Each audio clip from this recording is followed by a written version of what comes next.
আজকে নতুন খালা আমাদেরকে কি জানি একটা রান্না করে দিয়েছিল, এটার নাম কি আমি আদৌ জানি না, জীবনে ফার্স্ট টাইম খেয়েছিলাম। এখন তোমাদেরকে আমি এটা শেয়ার করে দেখাবো। এখন কথা হচ্ছে, তোমরা যদি এই আইটেমটার নাম জেনে থাকো অবশ্যই কমেন্ট বক্সে কমেন্ট করে দিয়ে যাবা। তো যাই হোক গাইস, আসসালামু আলাইকুম, কেমন আছো তোমরা? আশা করি তোমরা অনেকেই ভালো আছো। তো বরাবরের মতো নতুন একটি ভিডিও নিয়ে চলে আসলাম। এর আগের ভিডিওতে তোমরা যারা কমেন্ট করেছিলে তার মধ্যে মামুন কমেন্ট করেছিল রাজশাহী থেকে, আরমান ঢাকা থেকে এবং মারুফ নোয়াখালী থেকে, সালমান টাঙ্গাইল থেকে আর রোমান ঢাকা থেকে।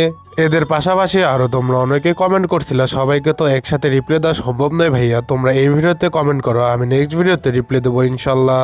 যাই হোক, এবার খাবারের দিকে একটু ফেরত আসা যাক। আজকের নতুন খালা আমাদেরকে এই নতুন একটা আইটেম খেতে দিয়েছিল। এখন এইটার নাম কি আমি সঠিক জানি না। মূলত এই আইটেমটিতে খালা বুটের ডাউলের ভিতরে ডিম ভেজে দিয়ে দিয়েছিল। তো ফার্স্টে আমি একটু দেখে নিচ্ছিলাম বুটের ডাউল প্রপার সেদ্ধ হয়েছে কিনা।